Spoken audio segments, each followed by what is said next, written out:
This video contains a truth that has changed many people's lives.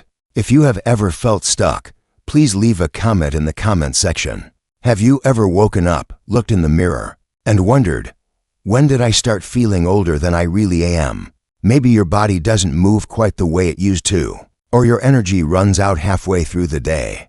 Maybe you've started to believe that slowing down is just part of getting older. But let me tell you something. What if I told you it doesn't have to be that way? I've been a physician here in the U.S. for over 30 years, and I've seen this story play out more times than I can count. Someone turns 65, then 70, then 75, and little by little, the world starts expecting less of them. They get told to take it easy, sit down more, relax. But what if I told you that the secret to living longer isn't sitting back? It's actually something far more powerful and surprisingly simple. We're going to talk about the #1 longevity secret that most people over 65 overlook entirely. It's not a pill, it's not a supplement, and it's not some magical diet. In fact, you already have it, you just need to wake it up again. In this video, we're going to walk through a handful of powerful habits that can reignite your energy, strengthen your body, sharpen your mind, and help you feel alive again, not just alive, but thriving. So whether you're 65, 75, or 85, I want you to know this: it's never too late to feel better, stronger, and more in control of your health than ever before. And hey, before we dive in, I want you to do something for yourself. If there's a health issue that's been bothering you, maybe it's joint pain, low energy, poor sleep, or something more serious, drop it in the comments below.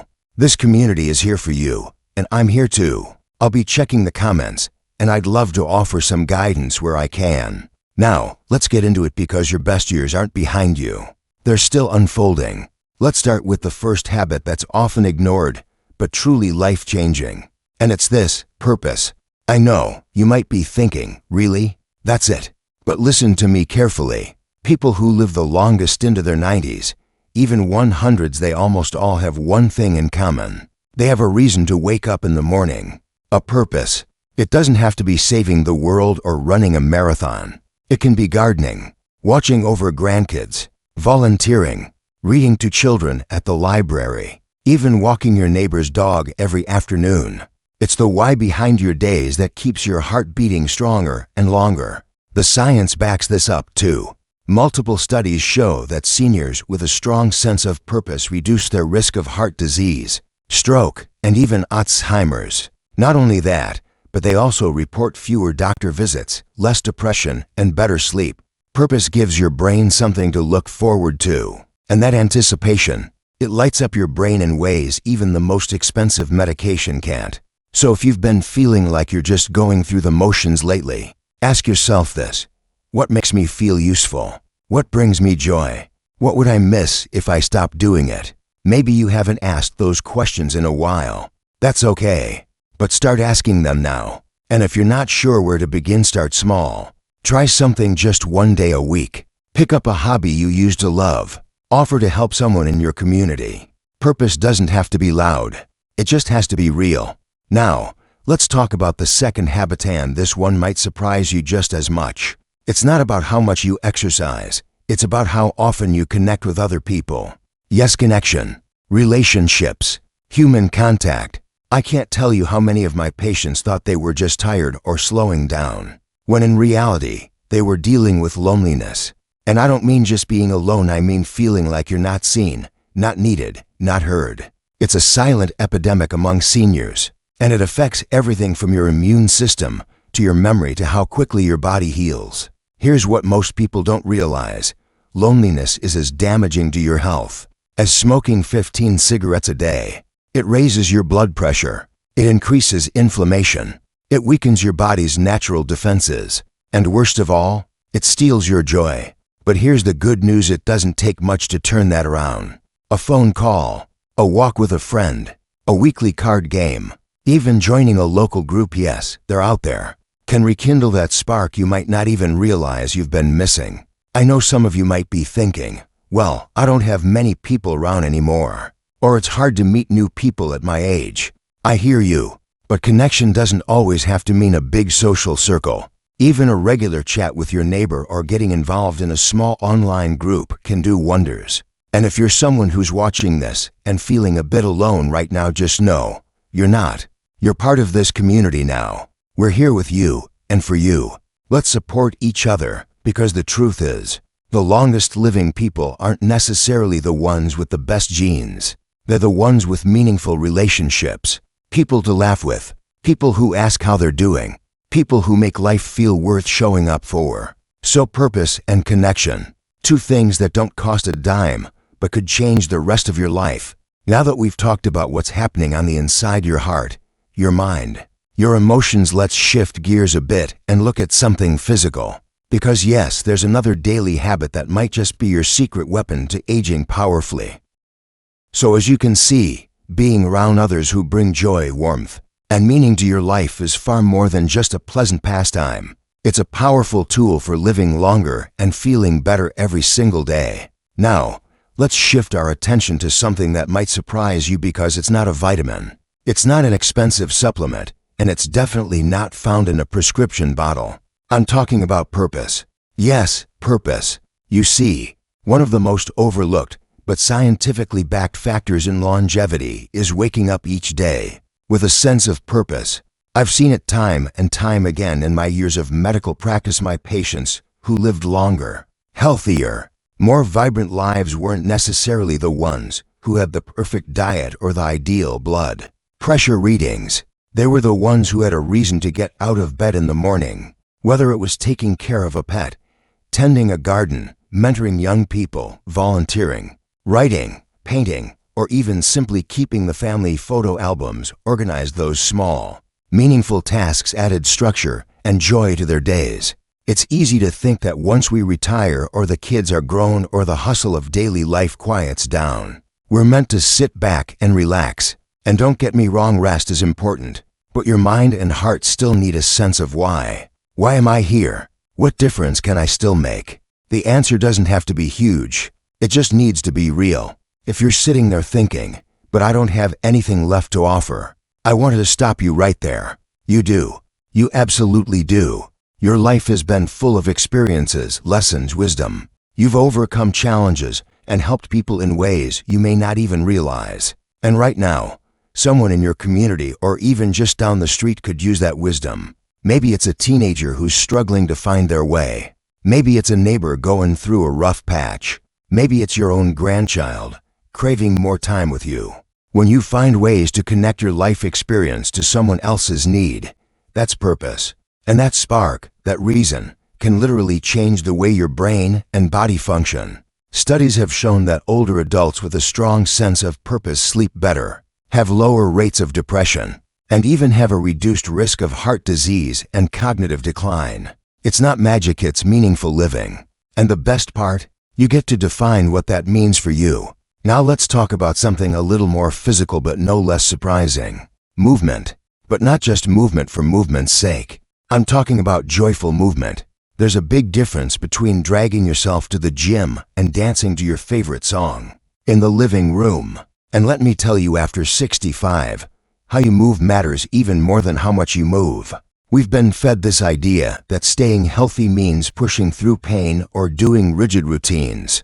But that's just not true, especially as we get older. Your body thrives when movement feels good, when it's fluid, natural, and fun.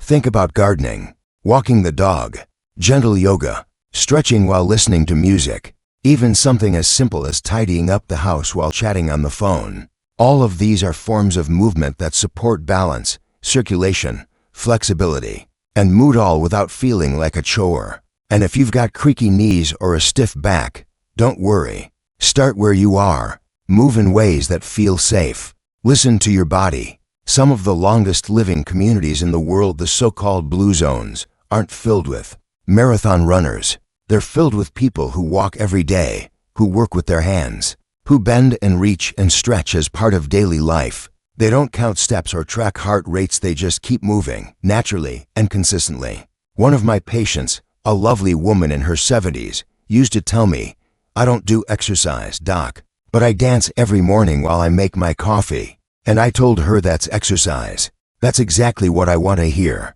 Because when you're moving your body in a way that feels enjoyable, you're much more likely to stick with it. And the benefits? Better blood flow, less stiffness, improved mood, better sleep, you name it. I also want to gently remind you that movement is one of the most effective ways to combat loneliness and low mood. When your body feels better, your mind feels lighter. And when you're doing something active, even if it's small, you're sending a powerful signal to your brain. I'm alive. I'm still going. I still matter. And speaking of feeling alive, let's talk about one more habit that can make a huge difference in how vibrant, healthy, and connected you feel: curiosity. Yes, curiosity. That childlike desire to learn something new, ask questions, explore, create. It's one of the most underrated secrets to a long, fulfilling life. You don't have to enroll in a college course or read academic journals. You just need to keep your mind curious. Try a new recipe. Learn a few words in another language. Ask your grandkids about what music they like and really listen. Watch a documentary. Pick up a new book, even if you've never heard of the author. Tinker. Explore. Wonder. Your brain, much like a muscle, responds to use. And when you feed it with new ideas, new stories, and new skills, it doesn't just stay sharp, it thrives. That curiosity keeps the neural pathways alive and flexible. And it can even delay the onset of cognitive issues like memory loss or dementia. I remember a gentleman who came to me at 82 and said he was feeling foggy, slow, and tired all the time. We talked through his routine, and I asked him, when's the last time you did something for the first time? He paused, thought about it, and said, honestly, I can't remember. So he made a simple goal: learn to use his new smartphone without asking for help. It might sound small, but over the next few months, he told me he felt more confident, more alert, and even started using YouTube to learn how to make homemade pasta. That small spark of curiosity brought energy and light back into his life. And that's really the heart of it. These so-called secrets aren't hidden in a bottle or locked behind a paywall. They're in your hands, your feet, your heart, your mind. They're already within you. It's just about bringing them to the surface again, gently, consistently, and with joy. Let's pause here for now. When you're ready, I'll continue with part 3, and we'll dive even deeper into the #1 longevity secret, and wrap up with something you'll definitely want to hear. Just let me know when you'd like to continue. So now, you might be wondering, with all these wonderful habits: connection, purpose, movement, curiosity, what's the real #1 secret to longevity after 65? Here it is. The #1 longevity secret after 65 is emotional resilience. Let that sink in for a second. Emotional resilience. Not perfect health, not a strict diet, not a magic supplement, but the ability to adapt, bounce back, and find light even in life's darker corners. You see, as we grow older, we experience loss. We say goodbye to friends, loved ones, careers, roles we once held dear. Our bodies change. Our routines shift. The world moves fast, and sometimes it feels like it's leaving us behind. But those who live not just the longest but the fullest aren't the ones who avoid hardship. They're the ones who learn to bend without breaking, to grieve but not get stuck, to accept change but not lose hope, to hold on to joy even when things feel uncertain. In fact, research shows that emotional resilience is strongly linked to physical health outcomes: lower inflammation, stronger immune function, reduced risk of heart disease and depression. Why? Because stress doesn't just live in your head, it lives in your body. And when you develop the tools to calm your nervous system, to find perspective, and to process your emotions, your entire system, mind, body, and spirit becomes more stable and strong. So, how do we build this emotional resilience? Well, it's not something you're born with or without. It's something you practice. And here are a few simple ways to start. 1. Name what you feel without shame. When you're angry, say so. When you're sad, acknowledge it. When you're joyful, celebrate it. Giving your emotions a name gives them less power over you. It brings them into the light where they can be felt, processed, and moved through. 2. Practice gratitude. It sounds cliché, I know, but gratitude literally rewires the brain. Even something as small as writing down 3 things you're grateful for each morning: your warm blanket, the bird outside your window, The scent of your morning coffee can shift your emotional landscape. 3. Stay connected. Yes, we're circling back to connection again because it's that important. Talking to a friend, joining a club, or just sharing a meal with someone who cares. These are lifelines. They tether you to the present moment and remind you that you're never truly alone. 4. Let go of perfection. You don't have to age gracefully or stay young or do it all right. You just have to keep going. Let yourself rest. Let yourself feel. Let yourself be human. That's the most resilient thing you can do. And finally, 5. Speak kindly to yourself. Your inner voice is powerful. Make it a gentle one. When you catch yourself saying, "I'm too old for this," or "I can't do that anymore," pause. Ask yourself, is that really true? Or is it just a story I've been telling myself? Because here's the truth. You are not done yet. There are still sunrises to watch, still books to read, still stories to tell, still hands to hold and meals to share and laughter to echo through your home. You are still becoming. And maybe that's the most beautiful part of aging, not the things we lose, but the things we gain: wisdom, perspective, patience, grace, and yes, resilience. So if you take one thing away from this video, let it be this. The #1 longevity secret after 65 is learning how to keep your heart open, your spirit curious, and your resilience alive. Not every day will be easy, but every day is a gift, and how you greet it, how you show up, even with tired bones or a heavy heart, matters more than any number on a chart. You are not in the winter of life, you're in the harvest, and your harvest is rich with wisdom, beauty, and possibility. So keep living, keep loving, and above all, keep believing in the strength that already lives inside of you. You're still here, and that means something incredible is still ahead. Don't forget to like, subscribe, and share this with someone you care about, because it's never too late to live well, and it's never too late to feel alive.